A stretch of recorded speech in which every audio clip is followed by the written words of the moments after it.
Қызылорда облысы Шиелі ауданында қазіргі таңда мынау Байтұрсын көшесінде жаңағы зам әкім, әкім орынбасары Ысмағұл Болатбекке айтатын. Мынау азық-түлік дүкен ашыпсыз ауданда, мынау үйіңізден. Енді 1-2 кісі көмек сұрап барған екен, азық-түлік болмай үйінде. Балаңыз қуып жіберіпті. Біз беруге міндетті емеспіз, бар шық магазиніне деп. Енді айтайын дегенім, ұлық болсаң кішік бол деп, енді адамгершілік танытып көмек бермейсіздер ма? Жұртты жұмыстан қууды, оны бір жағы ол қуу. Екіншісі, мынау бір магазиннен, бір жаңағы азық-түлік дүкенінен ашып алғансыздар. Мына қарапайым халық, қиналған халық продукты сұрап барса, магазиндеріңізден қуып жібересіздер.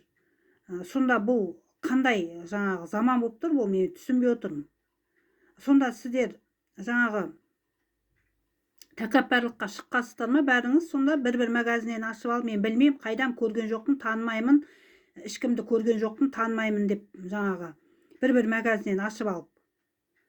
Мынау инвалидтер, мұқтаждар, сосын мынау тұл жетімдер, жартылай жетімдер не істеу керек енді сіздердің ойларыңызша? Мына қымбатшылық деген белең алып баратыр. Сонда сіздер шіреніп әкімгершіліктің ғимаратында отырып алып, фирменный тамақты жеп, бір кабинетте отырып алып, бір магазин, мейрамхана, детсадтан ашып алып, мен білмеймін, танымаймын, әйелімнің атында, балам атында деп отырасыздар да, қарапайым халық сонда не істеу керек? Қиналып жүрген, инвалидтер әсіресе. Мен түсінбей отырмын. Сосын екінші мәселе айтатыным, мынау жол бойында Ақбота деген дүкен бар, жол бойында. Этаж үйде соғылған Ақбота деген дүкен. Мынау жол бойының басшыларына айтатыным, мен бір рет мынау қарыз алып қатты қиналып жүредім. 2 балам кішкентай инвалидпін өзім, 2-ші топтағы. Мынау дүкеннің егесін жаңағы үгіт насихат жүргізіп егесіне, осының қарызын біз-ақ төлейік, магазинге кіргізбе деп, мынау тепловоз айдайтын кісілер осылай қылып айтып, мынау сатушы, дүкенші магазиннен қуып жіберді. Мен қарыз бере алмай, бар шық кет деп, мен төлеймін деп.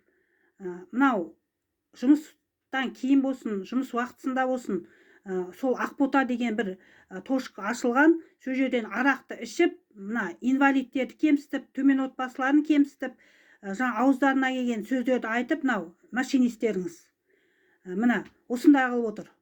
Енді айтайын дегенім, ұлық болсаң кішік бол деп, машинистеріне айлықты миллионға жуық алады ғой, білеміз. Бірақ мынау инвалидтерді, әлсіз топтарды таптауды доғарыңдар. Бізде адам баласымыз, сендер сияқты. Мынау жол бойының басшысына айтатын, депоның басшысы, жол бойының басшыларына.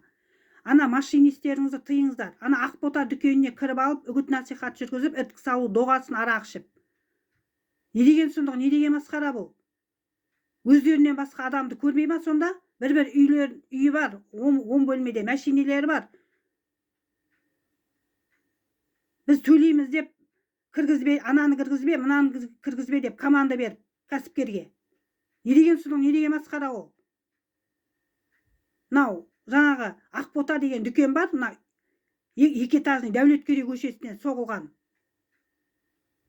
Сол дүкенге кіріп алып, кәдімгі жаңағы отдыхающийлар аздай-ақ арақ ішіп демалатын жер қылып алған ол жерде. Кірген адамдарға клиенттерменен арпалысып, арақты ішіп отырып алып. Не деген сұмдық, не деген масқара ол? Мына жол бойының басшысына айтатын, тыйыңыз ана машинистеріңізді. Арақты ішіп, ауыздарына келген көкіп тұрады, өткен кеткендерге. Төбелесіп, қаншамасы аунап жатты сол остановканың қасында. Енді видеоға түсіріп, интернетке сап жерем. Сондай мастарыңызды көрсем, машинист маст болып құлап атқанын көрсем. Ақбота магазиннен шығып. Не деген масқара, не деген сұмдық? Сыртта да этика, іште де этикасы дұрыс болу керек емес па? Қызмет істейтін кісілер олар елге. Осы мәселені депоның басшысына, жол бойының басшысына назарына ұсынамын.